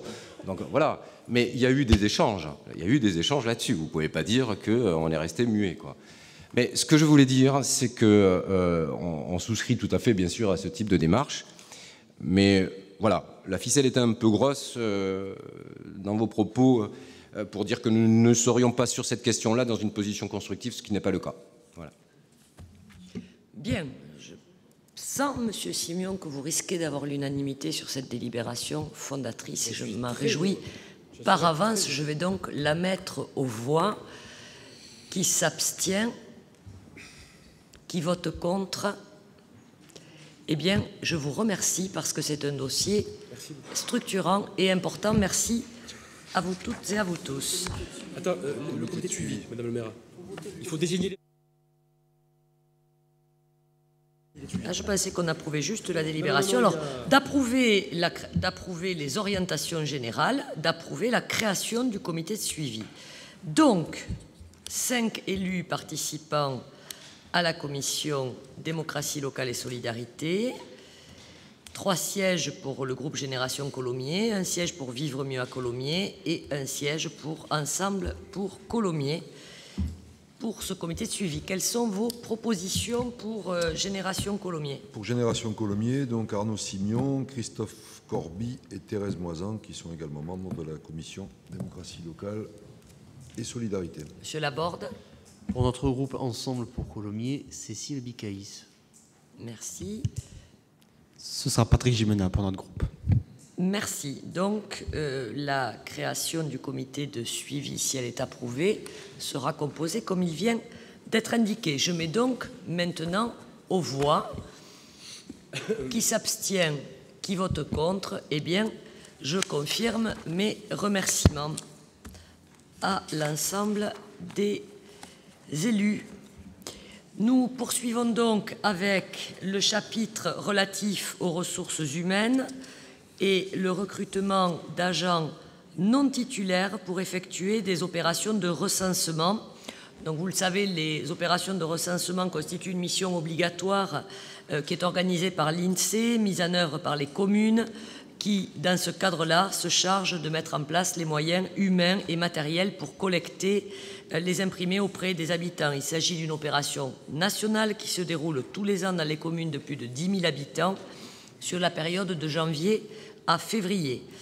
Il découle de ce recensement un chiffre de population légal des communes ainsi que des statistiques socio-économiques et démographiques qui sont mises à jour tous les ans. Donc c'est une source intéressante d'informations. Pour réaliser ces recensements, il convient donc que nous recrutions des agents non titulaires qui vont effectuer ces opérations dans notre ville du 5 janvier au 6 mars. C'est donc l'objet de cette délibération. Ces emplois consistent en 11 adjoints administratifs de 2e classe à temps complet, 6 adjoints administratifs de 2e classe à temps non complet, et ces postes sont bien sûr rémunérés sur la base de l'échelle 3. Et ces postes ont été prévus au budget communal. Avez-vous des observations? Oui. Madame la maire, sur le principe, donc, nous voterons toutes les délibérations concernant les recrutements et nous voudrions rappeler qu'à plusieurs reprises, nous avons demandé une réunion spécifique sur le thème des ressources humaines, une réunion où tous les élus pourraient prendre le temps de bien cerner les enjeux, les demandes des partenaires sociaux, du personnel. Et vous nous avez confirmé lors de la dernière réunion de la commission des finances qu'une telle réunion aurait bien lieu, mais seulement après qu'un expert, si nous avons bien compris, extérieur, alimente la discussion. Donc nous, dans un premier temps, et nous maintenons cette demande, nous proposons d'avancer sans un rapport extérieur, parce qu'on considère qu'il est important de montrer aux agents que les élus s'impliquent et sont à leur écoute. Très rapidement, les élus et les agents devront faire émerger des solutions qui seront mises en place par les services avec ou sans l'apport d'un cabinet extérieur. Compte tenu de l'urgence du potentiel de nos ressources humaines, nous renouvelons donc ce soir encore notre demande d'organiser une réunion sur le thème des ressources humaines avant le vote du budget du mois de février, s'il vous plaît.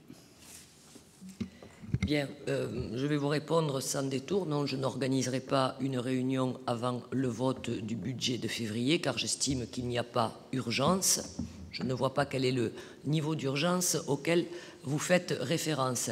Je suis en charge, à la fois dans ma qualité de maire, mais également par la délégation que j'ai conservée de la gestion des ressources humaines, et avec l'équipe qui m'accompagne, les adjoints concernés, nous travaillons en effet sur la gestion, ce qu'on peut appeler plus globalement la gestion des ressources humaines pour trouver le meilleur cadre adapté. Je pense que vous n'avez pas bien saisi la démarche que j'ai voulu présenter en commission des finances.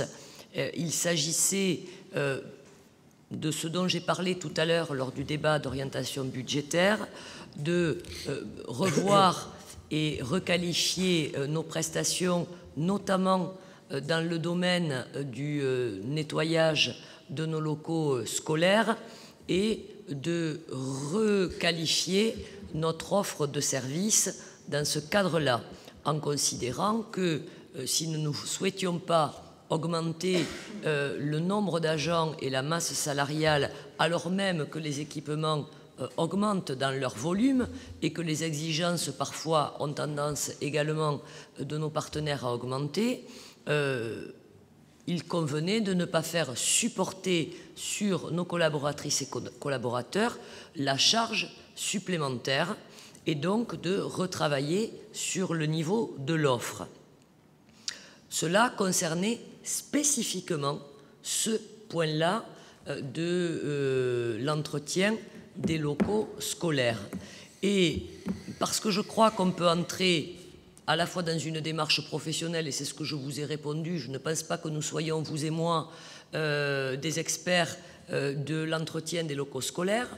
Donc je pense en effet qu'un bureau d'études spécialisé pourrait nous éclairer sur les bons niveaux en termes également d'obligations réglementaires, d'hygiène, ce que nous devons en termes d'entretien ou pas, de confort ou pas, par rapport aux agents qui sont présents, et peut-être nous aider à construire le schéma d'une offre adaptée. Et l'intérêt que j'y voyais, c'était également de faire participer nos collaboratrices et nos collaborateurs qui pourraient s'exprimer dans le cadre de la qualification de cette nouvelle offre avec un prestataire extérieur qui serait comme une sorte d'AMO, d'assistant à maîtrise d'ouvrage. Voilà ce que j'ai exprimé, non pas effectivement d'avoir recours à une sorte d'audit général sur les ressources humaines. Donc les choses sont très très claires dans mon esprit et je n'ai pas actuellement envisagé dans mon planning particulièrement de vous réunir sur ce sujet des ressources humaines avant le mois de février. Je crois que le conseil municipal sera fixé pour le début du mois de février. En conséquence, tout le processus du conseil municipal va entrer en mouvement au mois de janvier. Et donc, je considère qu'il n'y a pas urgence. Ce séminaire pourra tout à fait s'organiser comme je l'ai indiqué. Mais pour l'instant, je n'avais pas fixé ce délai. C'est comme pour l'article 19 du règlement intérieur. Je plaisante. Je n'avais pas fixé le délai. Ce n'est pas non plus sine die, je vous rassure. Donc, je l'organiserai en temps utile. Voilà pour ma réponse. Et donc, je vais faire voter sur le recrutement d'agents non titulaires pour les opérations de recensement. Qui s'abstient, qui vote contre, je vous remercie.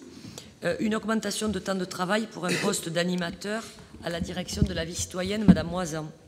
Oui, Madame le maire, chers collègues, le 1er septembre 2009, les salariés de la Société d'économie mixte pour la promotion de la gestion et de l'action sociale, culturelle, sportive et de loisirs à Colomiers ont intégré la commune de Colomiers dans les conditions énumérées au conseil municipal du 25 juin 2009. Suite à la mise en place de la nouvelle organisation de la direction vie citoyenne et démocratie locale, un agent à temps non complet, 18 heures, sous contrat à durée indéterminée et occupant des fonctions d'animateur, va se voir confier des missions supplémentaires. Dans ce cadre, il convient d'augmenter le temps de travail de cet agent à 35 heures par semaine. Le comité technique paritaire réuni le 26 septembre 2014 a émis un avis favorable à cette proposition. Par ailleurs, les sommes nécessaires à la création de ce poste sont prévues au budget communal. Si vous le permettez, Madame le maire, puisqu'on n'est plus à quelques minutes près, je voulais dire que dans le cadre de l'action d'Arnaud Simon concernant la démocratie locale et pour consolider justement cette équipe de démocratie locale, ce salarié, c'est une animatrice, aujourd'hui à la DVC, sera affecté au point information citoyen au FENACIer. Vous l'avez dit souvent, Madame le maire, c'est un dossier qui vous tient à cœur. Dès le démarrage des réunions d'information aux habitants de ce quartier en pleine mutation, il sera mis en place un accompagnement pour tous les habitants. Ce salarié sera donc présent sur le quartier des Fenassiers, dans un local en cours d'aménagement avec Colomiers Habitat.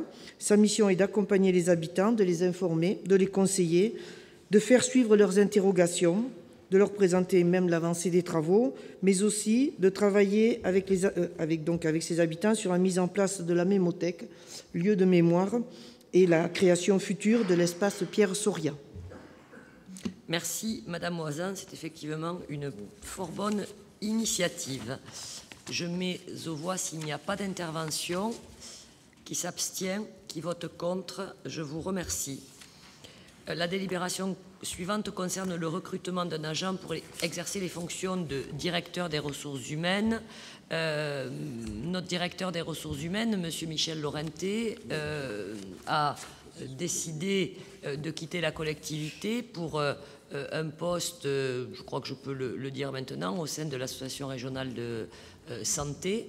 Donc un poste qui lui permet aussi d'évoluer dans sa carrière.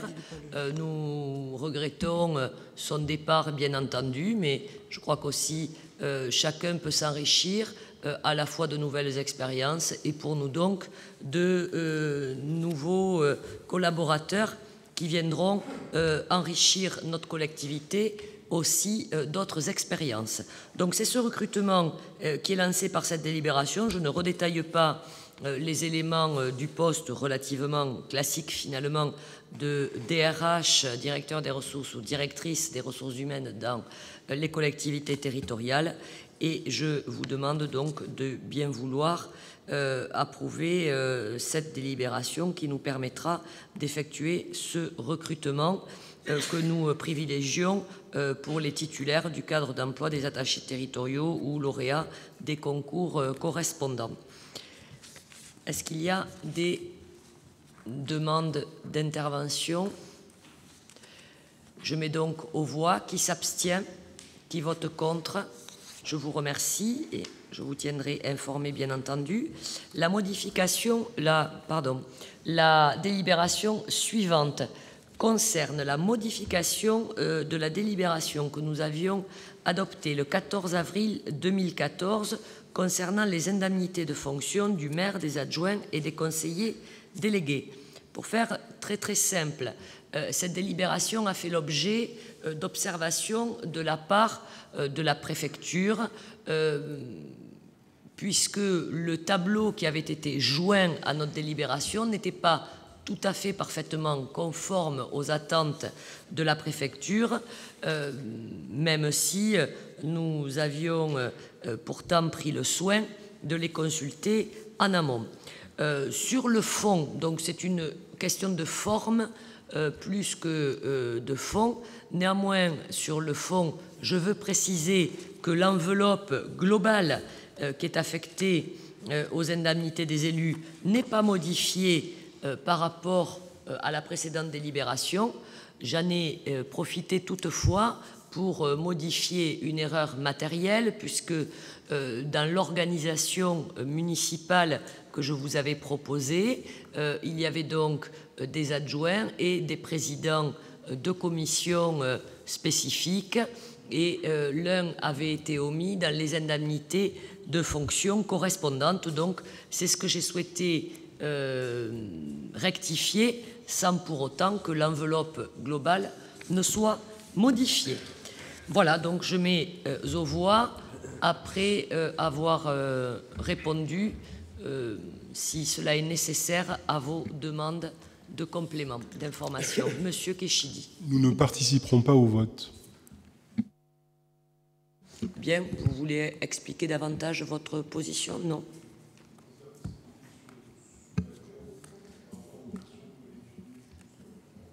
Très bien. Je mets donc aux voix, donc ne participent pas au vote les élus du groupe Vivre Mieux, qui s'abstient, qui vote contre. Je vous remercie. Nous poursuivons donc avec les délibérations concernant le chapitre du développement urbain Et Madame Casalis, vous nous présentez la première modification du dossier de réalisation de la ZAC Garoussal-Saint-Jean, ainsi que l'acquisition de terrain auprès d'Opidea. Oui, Madame le maire, chers collègues, l'objet de la présente délibération est donc de modifier le dossier de réalisation de la ZAC Garoussal-Saint-Jean. Il s'agit du premier remaniement depuis sa création en 2004. Cette modification a deux objectifs. Le premier, de mettre en compatibilité le dossier avec les travaux qui sont en train d'être réalisés sur le terrain, à savoir l'aménagement de la coulée verte, du parc urbain, du dimensionnement du bassin d'orage. Ces aménagements ont été introduits dans la procédure de modification du PLU intervenue en 2009, dont l'objet principal était de préserver l'intérêt écologique et paysager de la ZAC. Le second objectif est de faire évoluer le programme de réalisation des équipements publics en intégrant la vente d'une partie du terrain du groupe scolaire situé le long du boulevard de Sellerie en prolongement de la ZAC. En effet, l'augmentation d'accueil de population sur ce secteur, corrélée à une augmentation générale des effectifs scolaires sur l'ensemble du territoire de la commune, a généré le besoin de construction de l'école. Ce dossier, je tiens à le préciser, a été présenté dans le détail en commission urbanisme, cadre de vie et mobilité, ainsi que, bien entendu, aux membres du comité d'intérêt local du Garoussal-Saint-Jean la semaine dernière. Merci. Merci, Madame Casalis. Des demandes d'intervention, Monsieur Laurier. Oui, donc comme je le précisais tout à l'heure, cette délibération intervient puisqu'on n'avait pas prévu la construction de cette école et qu'en urgence, effectivement, il convient de modifier et de récupérer ce terrain pour qu'on puisse construire l'école qu'on a déjà commencé. Mais comme vous le disiez vous-même, c'est de la famille, c'est Opidea. Donc, enfin, ceci dit, c'était pas nous. Donc oui, c'est quand même bien une erreur de prévision. Après, sur la modification, la délib arrive là aussi, arrive tardivement par rapport à la révision du PLU, parce que tous ces éléments-là avaient déjà été vus dans la modification du PLU en 2009. Et sur la structure du projet, globalement, je pense qu'on est d'accord sur l'amélioration qui est portée dans cette modification, avec plus d'espace vert, avec une meilleure lisibilité, avec voilà. C'est bien. Bon, ces points ont déjà été évoqués, comme je le précisais, en fait, en commission urbanisme. Donc, juste par rapport à ce qui a été évoqué dans cette commission, donc bien évidemment, en fait, l'anticipation que vous évoquez, bon, on en a déjà parlé, on ne va pas le réitérer en fait ici. Juste petite précision, en fait, cette école va accueillir en fait des enfants, bien évidemment, en fait, du secteur et un domaine en fait élargi. Donc Cathy Clouscar-Martinato peut peut-être effectivement apporter en fait une précision si vous le souhaitez. Mais enfin bon, je pense qu'effectivement tout était clair en fait de ce point de vue et qu'il y a eu effectivement une rétrocession en fait de ce terrain eu égard en fait aux dispositions qui étaient engagées. Donc merci. Merci Madame Casalis. Alors Cathy Clouscar va intervenir très rapidement de quelques mots. Juste par rapport à la notion de manque de prévision, qui est un discours qui est récurrent et qui me semble parfois un peu orienté, pour partager des chiffres qui là sont très factuels et qui sont liés à la fois à la politique nationale et effectivement à la situation locale. Vous savez que depuis 2012, de nombreux postes d'enseignants ont été créés nationalement. 80 000 avaient disparu précédemment, 50 000 sont restitués à l'éducation nationale, ce qui se traduit effectivement très concrètement dans les villes comme Colomiers qui ont une population qui vient s'installer sur la ville. Et donc effectivement, à la rentrée 2013, ça a été 6 classes qui ont ouvert sur la commune et à la rentrée 2014, ça a été 7 classes. Donc sur 2 ans, 13 classes ont été ouvertes sur la commune, ce qui correspond à un groupe scolaire. Et précédemment, depuis 2009, c'était 25 classes. Donc, en 2 ans, nous avons ouvert la moitié des classes, correspondant en fait à l'intégralité du mandat précédent. Donc, voilà des éléments concrets qui font qu'effectivement, il était important d'ouvrir un nouveau groupe scolaire pour accueillir ces nouveaux postes d'enseignants et aussi ces enfants. En plus, nous avons pu faire baisser du coup, en ouvrant ces classes et en accueillant ces enseignants, les taux d'encadrement qui n'ont jamais été aussi bas sur la commune que depuis 2009. Voilà. Merci, Madame Clouscar. D'autres interventions? Oui, Madame. Oui, bonsoir. Moi, je voudrais revenir sur la création de cette nouvelle école, dont je ne remets pas en question la création d'ailleurs. Nous pensons que cette nouvelle école va engendrer un flux important de véhicules dans cette zone qui est déjà urbanisée. Et nous aimerions qu'une étude d'impact sur la sécurité et la fluidité du trafic aux heures de pointe soit mise en place en collaboration avec les élus de l'opposition. Voilà. J'en avais déjà fait part à Mme Casalis quand elle nous avait présenté d'ailleurs le projet de l'école dans son ensemble. Je pense qu'on va pouvoir vous répondre positivement. Bien sûr que des études sont engagées à l'appui de nos services techniques, des services de Toulouse Métropole, avec les difficultés qu'on a toujours aux abords des écoles sur une durée relativement courte, mais qu'il ne faut pas occulter néanmoins. On voit que sur Lucie Aubrac, on est encore en train d'ajuster effectivement l'environnement pour tout simplement répondre aux besoins d'usage des parents, on pourrait expliquer aussi. Je crois qu'un point pourra être fait là-dessus, peut-être en commission d'urbanisme, Madame Casalis, en invitant, peut-être en élargissant à ce moment-là aux élus d'autres commissions, peut-être faire un temps spécifique, si, je n'ai pas en tête si c'est vous qui êtes à la commission urbanisme ou pas, et si c'est vous qui ferez le relais. Effectivement, donc comme le précise Madame Boubidi qui siège en fait dans cette commission, le sujet a été évoqué, la réponse a été favorable, même sur une anticipation avec la présentation en fait de tous les moyens en fait d'accès à l'école, avec la présentation en fait d'un plan au-delà en fait du dossier qui avait été présenté de construction en fait de cette école. Donc il a été effectivement validé que nous aurions en fait une communication ensemble par rapport à tous ces déplacements. Je viens en fait de telle rue, comment je viens en fait à l'école, à vélo, à pied, avec le ramassage en fait scolaire. Donc tout cela a été évoqué. Donc n'ayez aucune inquiétude. Nous l'avions dit en fait en commission et nous le ferons. Merci. Je permets d'insister, mais vous ne l'aviez pas validé, et ni oralement, ni dans le compte-rendu que nous n'avons pas reçu. Le compte-rendu, en fait, va vous être envoyé prochainement. Je l'ai validé et je vous certifie que ça a été évoqué. Merci. Merci beaucoup. Donc, en tout cas, nous l'actons définitivement ce soir. Je mets donc aux voix cette délibération. Qui s'abstient, qui vote contre.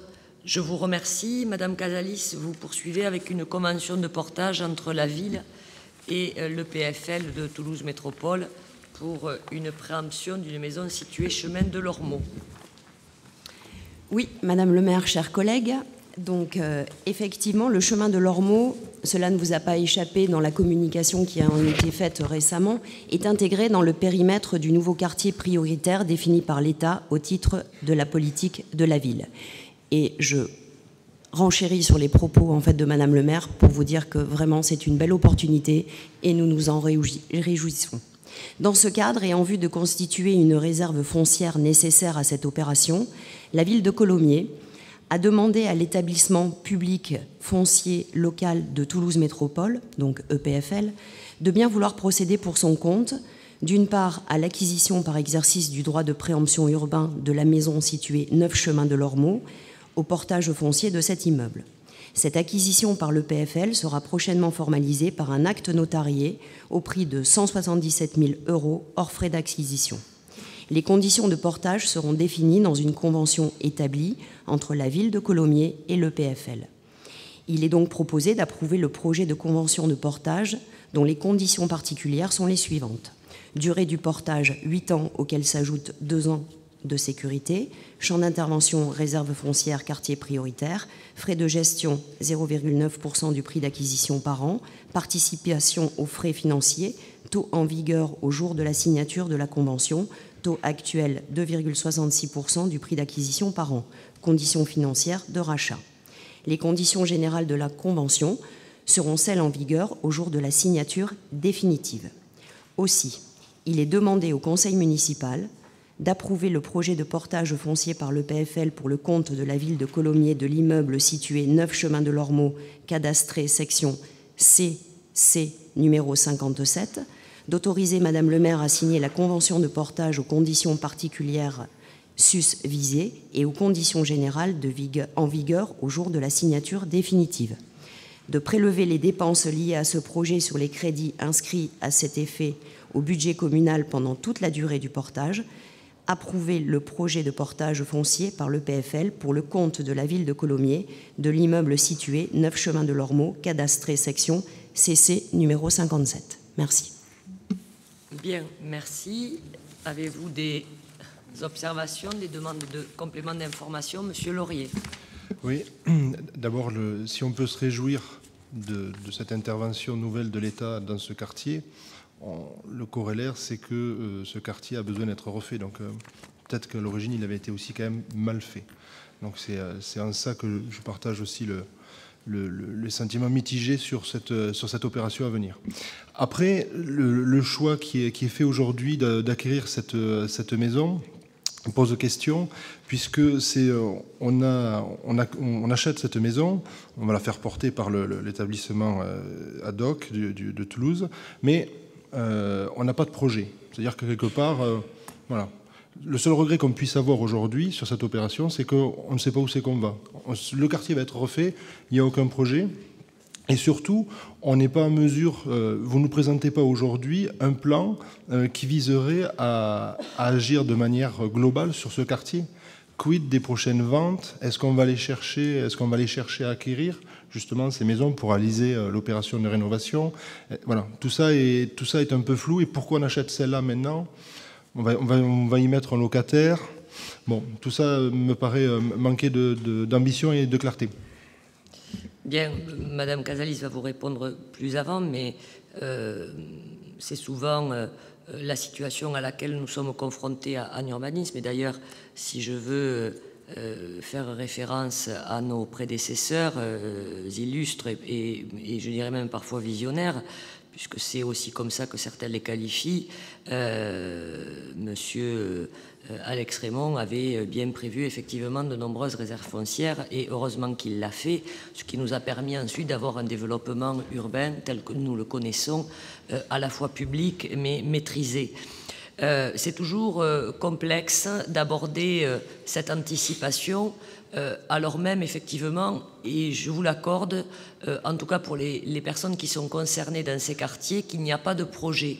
C'est par exemple actuellement le cas lorsque nous avons voté le document d'urbanisme, le plan local d'urbanisme, et que nous avons gelé le secteur de la gare, où de nombreux de nos concitoyens vivent, avec cette conscience que si nous ne le faisions pas, des opérations pourraient se développer sans que nous n'en maîtrisions effectivement la teneur du point de vue de la cohérence de l'urbanisme et de ce que j'ai pu voir parfois, je pense que nous avons bien fait.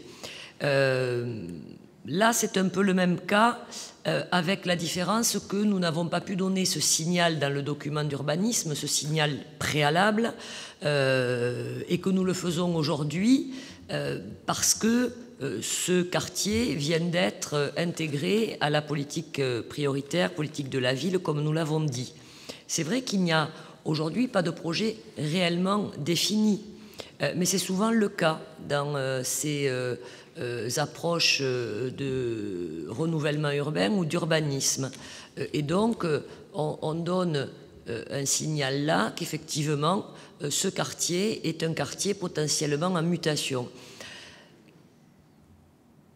Madame Casalis complétera peut-être mon propos. Je sais qu'elle a rencontré les personnes qui s'étaient portées acquéreurs de cette maison.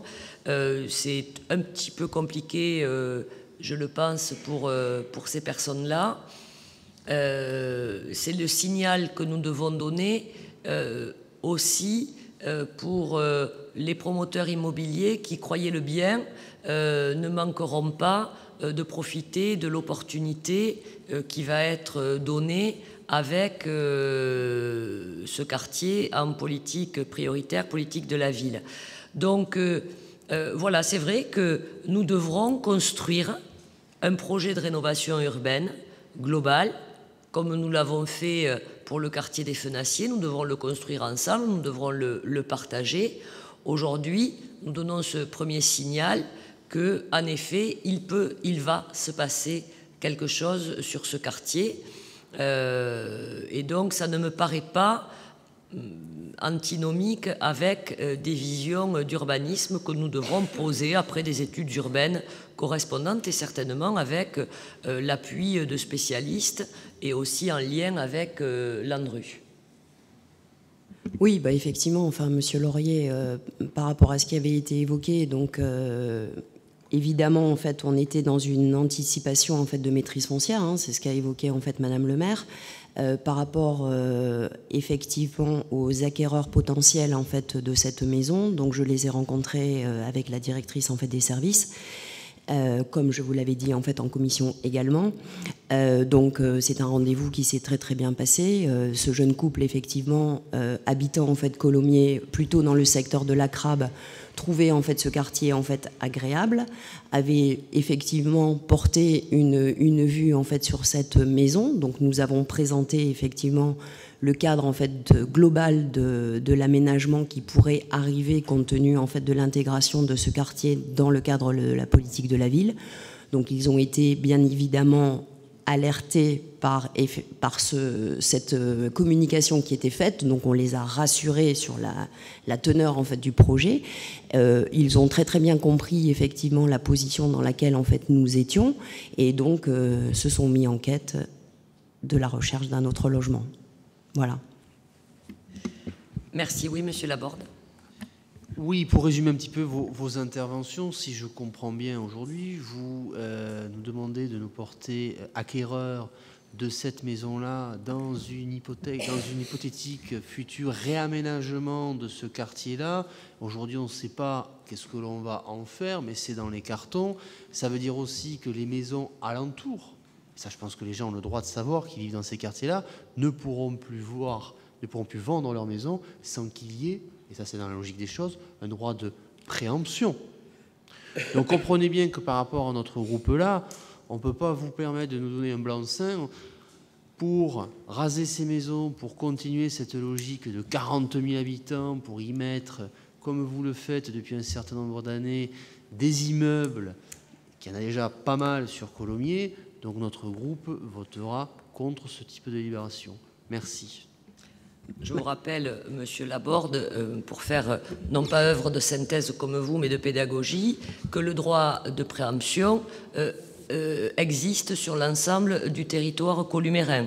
Voilà, donc il n'est pas spécifique à ce territoire-là et il est exercé effectivement par la collectivité territoriale lorsque cela est nécessaire pour divers objectifs. D'ailleurs, et je vois bien dans vos propos les relents de l'urbanisation galopante, toujours les mêmes sujets, 40 000 habitants, nous ne courons pas après cela.